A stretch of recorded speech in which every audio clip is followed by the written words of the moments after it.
আসসালামু আলাইকুম।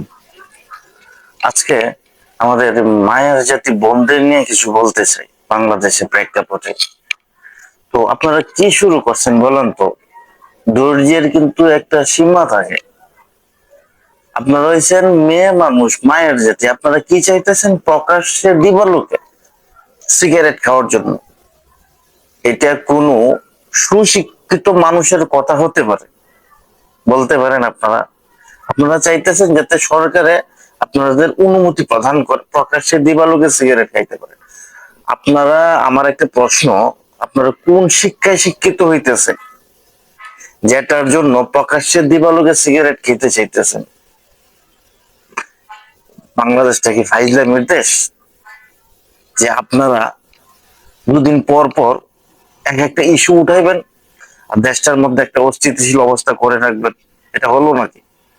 আপনারা শিক্ষিত জাতি হইয়া যদি কদিন পর পর এরকম অবস্থা করেন, তাহলে যারা অশিক্ষিত আছে তারা কি করবে?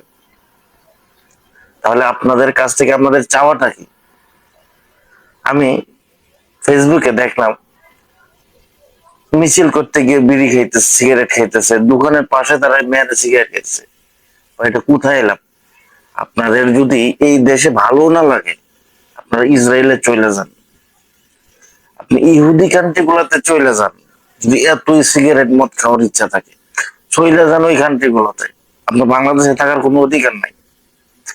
বাংলাদেশে থাইকে এত বিশৃঙ্খলা সৃষ্টি করার কোনো অধিকার নাই আপনাদের। চলে যান দেশ ছেড়ে। আপনাদের জন্য বাংলাদেশ এখন শান্তিতে নেই।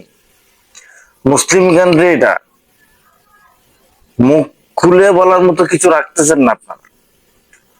আপনারা দেখেন, একজন তত্ত্বাবধায়ক সরকার উপদেষ্টা আসছে আমাদের, কিন্তু উনি যে ভালো কিছু করবে ওনাদেরকে কোনো সুযোগ দিতেছেন আপনারা? আচ্ছা, আপনারা একটা কথা শুনেন, এই সিগারেট খাওয়া কি দেশের উন্নয়নের ভিতরে পড়ে?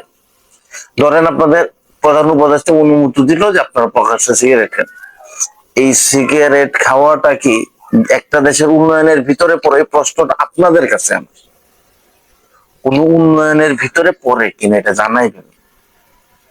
আর আমরা যেহেতু একজন উপদেষ্টা বানাইছি, উনি তো এসে নিজে জোর করে বসে নাই, আমরা ধৈর্য বানাইছি, বসাইছি উনারে।